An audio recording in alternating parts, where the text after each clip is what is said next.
Isa na namang paglalas sa pagitan ng Estados Unidos at Iran matapos ang ilang araw ng medyo katahimikan. Nasabat ng Jordan ang 5 ballistic missiles mula Iran na papunta sa mga puwersang Amerikano sa kanilang teritoryo kagabi. Ayon sa US. Ayon sa Central Command, ito ay tangkang sorpresang pag-atake matapos ipahayag ni Pangulong Donald Trump noong nagdaang katapusan ng linggo na pansamantalang ititigil ang pag-atake matapos ang 2 linggong labanan. Wala pang agarang tugon mula sa militar ng US. Samantala, naglunsad ng magkasanib na pag-atake ang Estados Unidos at Saudi Arabia laban sa mga milisyang suportado ng Iran sa silangang Iraq.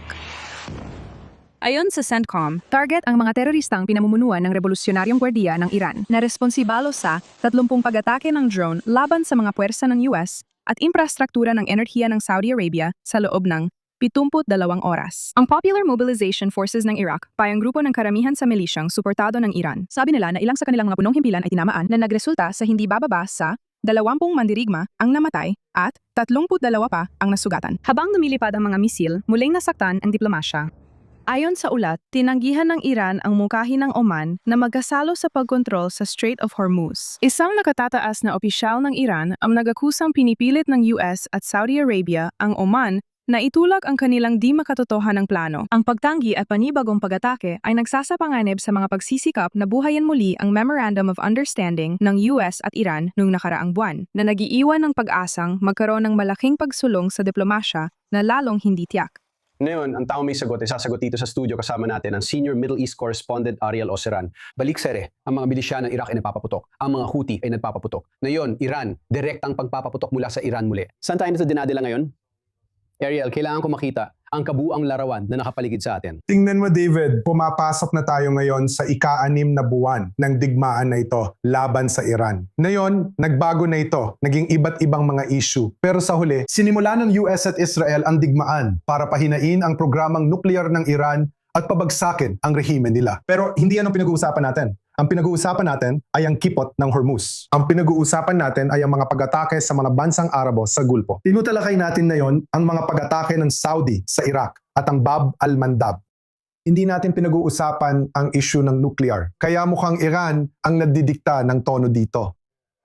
Gayunpaman, maaari rin nating makita ang paikot-ikot na dinamika ng US na tila maglulunsad ng malalaking pag-atake. Tapos biglang kinansela sa huling sandali. Nag-iwan ng puwang para sa diplomasya. Pagkatapos muling umatake ang Iran, ito ang nangyari. Hindi rin ito ang unang beses kong tinalakay ang nangyari nitong weekend. Nandun na tayo nung Mayo. Kaya ang lumalabas ay marahil hindi Iran ang nagdidikta ng tono. Sa totoo lang, sinusubukan ng administrasyon ni Trump na magpatagal para hindi masangkot sa malawakang operasyong militar laban sa Iran bago ang midterms sa Nobyembre. Bakit? Dahil lalo nitong guguluhin ang pandaigdigang ekonomiya. Magpapataas ito ng presyo ng gasolina sa US.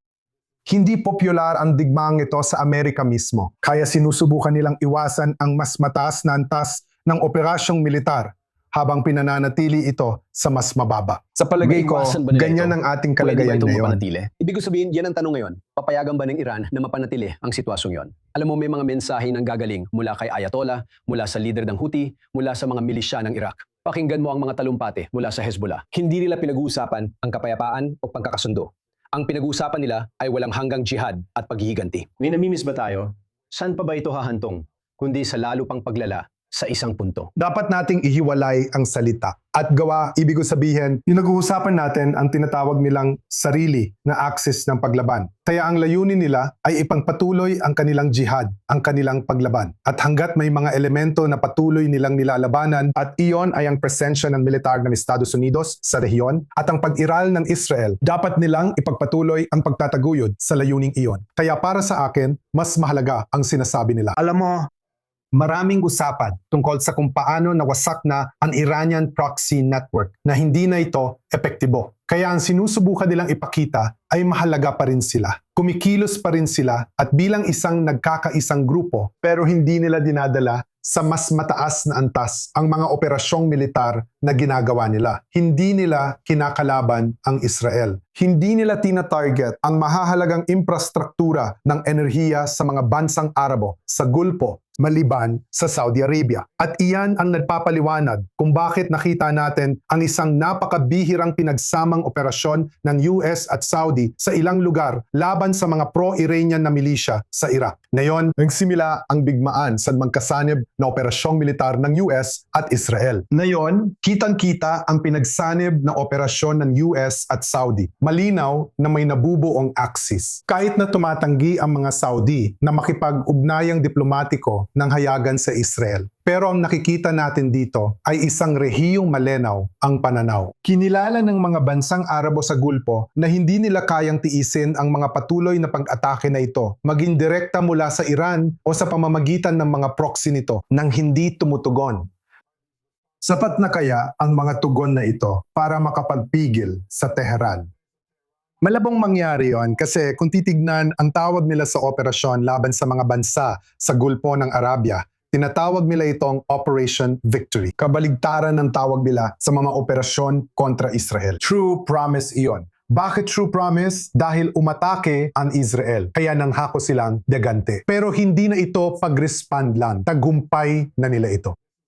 Ito na ang pagkakataon nila para magtatag ng bagong uri ng katayuan sa riyon. Gayunpaman, nagpipigil pa rin silang itaas ang antas at gawing ganap na operasyong militar ang kanilang mga operasyon. Alam mo ba kung paano mag-isip ang mga bansa sa Gulpo? Alam kong mahirap intindihin lalo na ang mga Saudi. Pero tingnan mo, sa Israel, alam mo, pwede sabihin na iba. At alam mo, maraming tao, alam mo, ang nagpapahayag. Handa ang bansa na lumaban muli kung may kabuluhan at patutuhan at bahagi ng mas malaking layunin. Pero tingin ko, mahirap ibenta sa mga Israeli ngayon ang isa pang yugto, isa pang maliit na operasyon. Pero may kagustuhan ng bansa na labanan itong, alam mo, axis na tinutukoy natin. Kumusta naman ang mga bansa sa Gulpo? Ibig sabihin, may kagustuhan ba silang lumaban doon? O sinusubukan ba nilang makipag-usap at makipagkasundo sa likod ng mga eksena? Ibig sabihin, anong masasabi natin tungkol sa kung saan nila gustong mapunta ang sitwasyon ito? Tingnan mo David, kasama lahat yan. Ang tinutukoy natin ay 4 na bansang Arabo sa Gulpo. Saudi Arabia, UAE, Kuwait at Bahrain na nagsagawa ng pag-atake laban sa Iran sa teritoryo ng Iran mismo. Ibig sabihin, ito ay sitwasyong hindi pa nangyari noon. Wala pang ganitong dinamika sa pagitan ng mga bansang ito na may direktang labanan militar. Kaya kailangan nilang panindigan ang kanilang tindig. Sa kabilang banda, narinig ko mula kay halimbawa ang UAE. Bakit hindi tina-target ang UAE? Kama. Ito ang bansang pinakamalala ang tama. Mas matindi pa kaysa sa Israel, kaysa sa alinmang ibang bansa. Bakit? Ang pagkakaintindi ko ay may mga pagkakaunawaan sa pagitan ng Abu Dhabi at Tehran para iwasan ang mga pag-ataking ito. Halimbawa, may kakulangan ng ilang mga produkto sa Iran. Maaring nakakarating ang mga ito sa Islamikong Republika dahil sa ditahasang pahintulot. Maaring ito ang nagpapaliwanag ng dinamikong ito. Kaya sa isang banda, ipinapahiwatig ng mga bansang ito sa Tehran na hindi nila palalampasin ang anumang agresyon laban sa kanila. Sa kabilang banda, kinikilala nila na hindi nila kayang talunin ang heograpiya. Patuloy silang mamumuhay na katabi ng Iran at ng Iran na mas lumakas. Radikal na rehimen na nagsasabing sila ay iisa at bawat operasyon ay Operation Victory. Kailangan mong makipag-ugnayan dito sa napakaingat na paraan. Kaya sa isang banda, ipinapakita nila na hindi nila hahayaang walang sagot ang mga pag-atake ng Iran. Sa kabilang banda, ang ilan sa mga bansa ay may mga pasunduan sa Islamikong Republika.